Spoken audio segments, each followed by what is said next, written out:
Hello बच्चों, उनका question दिया गया है। An object A B is placed parallel and close to the optical axis between F and centre of curvature C of a converging mirror of focal length F as shown in figure. So बच्चों को इस question में बोला गया है एक object है A B जिसको यहाँ पे प्रिंसिपल एक्सिस के पैरेलली सी और एफ के बीच में यहाँ पे प्लेस किया गया है। अपन को यहाँ पे बताने की कौन सा ऑप्शन यहाँ पे करेक्ट होगा। तो चलिए क्वेश्चन को यहाँ पे सोल्व करते हैं।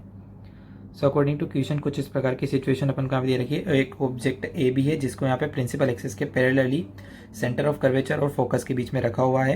तो अपन को यहाँ पे बताना है कि इनके लिए कौन सा ऑप्शन यहाँ पे करेक्ट होगा। तो आप यहाँ पे देख सकते हैं मैंने क्या करा है कि ये जो ऑब्जेक्ट है ए और बी, इसके फर्स्ट पॉइंट और लास्ट पॉइंट से यहाँ पे एक जो रे है उसको इंसिडेंट कराया है मिरर के ऊपर। ठीक है, तो यदि जब मैं बी पॉइंट से यहाँ पे रे इंसिडेंट कराऊंगा मिरर के ऊपर, तो देखिए यदि ये पैरेलल इंसिडेंट होगी तो ये फोकस से पास होगी। तो ये पैरेलल इंसिडेंट हो रही है फोकस से पास होते हुए कुछ इस प्रकार जा रही है।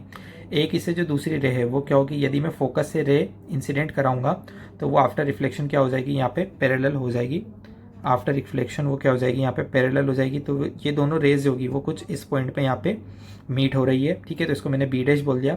सिमिलरली यदि मैं ए वाले पॉइंट से यहाँ पे जो रे है उसको इंसिडेंट कराता हूँ अलोंग दी फोकस, तो आफ्टर रिफ्लेक्शन वो क्या हो जाएगी, यहाँ पे पैरेलल हो जाएगी। और एक रे जो यहाँ पे प्रिंसिपल एक्सिस के अलोंग यहाँ पे इंसिडेंट होगी, तो आफ्टर रिफ्लेक्शन वो क्या होगी, फोकस से पास होगी। तो ये जो दोनों रेज है वो इस पॉइंट पे यहाँ पे मीट होगी। ये आपने पढ़ा हुआ यहाँ पे है, उसी चीज़ को मैंने यहाँ पे अप्लाई किया है।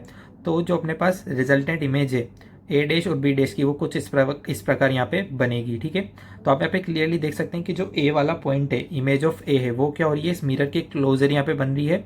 और जो बी वाला पॉइंट है उसकी जो इमेज है वो मिरर से क्या बन रही है, दूर बन रही है। यानी कि आपका जो ऑप्शन नंबर ए है, image of A will be closer than that of B from the mirror, ये क्या हो जाएगा, करेक्ट हो जाएगा। ठीक है, अब अपन बात करते हैं यहाँ पे कि जो इसकी इमेज है ए बी की, क्या वो पैरेलल है ऑप्टिकल एक्सिस के, तो नहीं, वो पैरेलल नहीं है।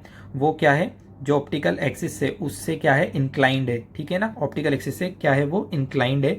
यानी कि आपका जो ऑप्शन नंबर सी है वो क्या हो जाएगा, इसमें करेक्ट हो जाएगा। ठीक है, image of A B will not be straight line, तो ऐसा नहीं है। जो ए बी की इमेज है वो क्या है बेटा, स्ट्रेट लाइन है और इंक्लाइंड है अलोंग दी ऑप्टिकल एक्सिस। तो आपका जो ऑप्शन नंबर ए है और जो सी है वो इसके अंदर करेक्ट हो जाएगा। Thank you.